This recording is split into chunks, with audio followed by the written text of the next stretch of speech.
میں نے بعض دفعہ مجموع میں پوچھا، یہ کہا کہ صاحب دیکھو میں ایک وظیفہ بتانے جا رہا ہوں. وظیفے کا لوگوں کو بڑا اچھا لگتا ہے، وظیفے کا لفظ سنتے ہی سمجھے کہ بھائی کوئی خاص عمل بتائیں گے. عمل بھی ایسے ہی بولا جاتا ہے اور وظیفہ بھی، تو متوجہ ہو گئے سب لوگ. تو میں نے کہا کہ بہترین وظیفہ ہے، اس سے زیادہ مضبوط کوئی نہیں. کیا ہے؟ ان کا سورہ فاتحہ. اب سورہ فاتحہ کا نام سن کے چہروں سے ایسا لگ رہا ہے جیسے مایوسی ہوئی کہ یہ تو ہمیں بھی بتایا، مطلب یہ کوئی خاص بات تو نہ ہوئی، بڑے اس سے بتایا تھا کہ مضبوط چیز بتانے جا رہا ہوں. تو میں نے کہا لوگوں سے، میں نے کہا جی مایوسی ہوئی ہوگی سن کر آپ کو کہ جی یہ تو کوئی نئی بات نہ ملی. ان کا دنیا میں اس سے زیادہ طاقتور کوئی وظیفہ نہیں ہے. جس چیز کو حدیث میں شفا کہا گیا ہے اس سے اچھی چیز کیا مل جائے گی تمہیں؟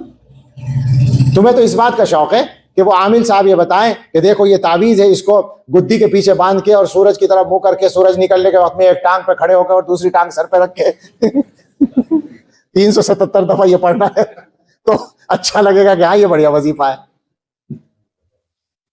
مجھے بہت غصہ آتا ہے جب میں کوئی چیز پڑھنے کے لیے بتاتا ہوں اور اگلا آدمی پوچھتا ہے کہ کس وقت پڑھیں. ارے بھائی ہم عامل نہیں ہیں. بہت مجھے الجھن ہوتی ہے جب بھی کسی کو کوئی چیز بتایا. اکثر لوگ پوچھتے ہیں کس ٹائم پڑھنا ہے، تو میں کہتا ہوں جب آسانیوں پڑھ لو.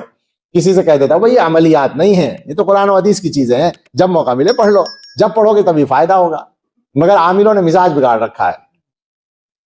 لیکن جو لوگ معتبر عامل ہیں ہم ان کو نہیں کہتے، اس لیے کہ وہ ایسے لوگوں کے ایمان کی حفاظت بھی کر رہے ہیں جو متقی لوگ ہیں، جو دیندار علماء ہیں، اور لوگوں کی یہ والی ضرورت. ہمارے بہت سے مشائخ نے، بہت سے اکابر نے تعویذ دینے کا کام کیا ہے. تو ہر آدمی غلط نہیں ہے، اس لیے کہ ایسے لوگ پھر دوسروں کے پاس جاتے ہیں.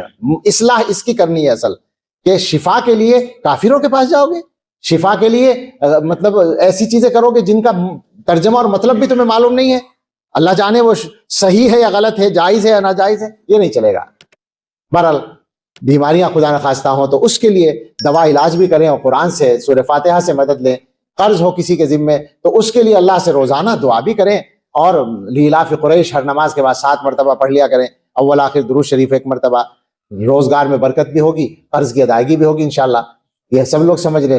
7 مرتبہ ہر نماز کے بعد پڑھیں اول آخر درود شریف 1 مرتبہ. حضرت بتاتے ہیں، حضرت کہتے ہیں کہ میں نے لاکھوں لوگوں کو بتائی ہے.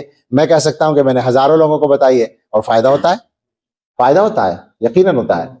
تو قرض کی ادائیگی کے لیے، روزگار کے لیے، اور ساتھ میں یہ بات سمجھیں کہ باقاعدگی سے محنت کرنا یہ سب سے بڑا وظیفہ ہے.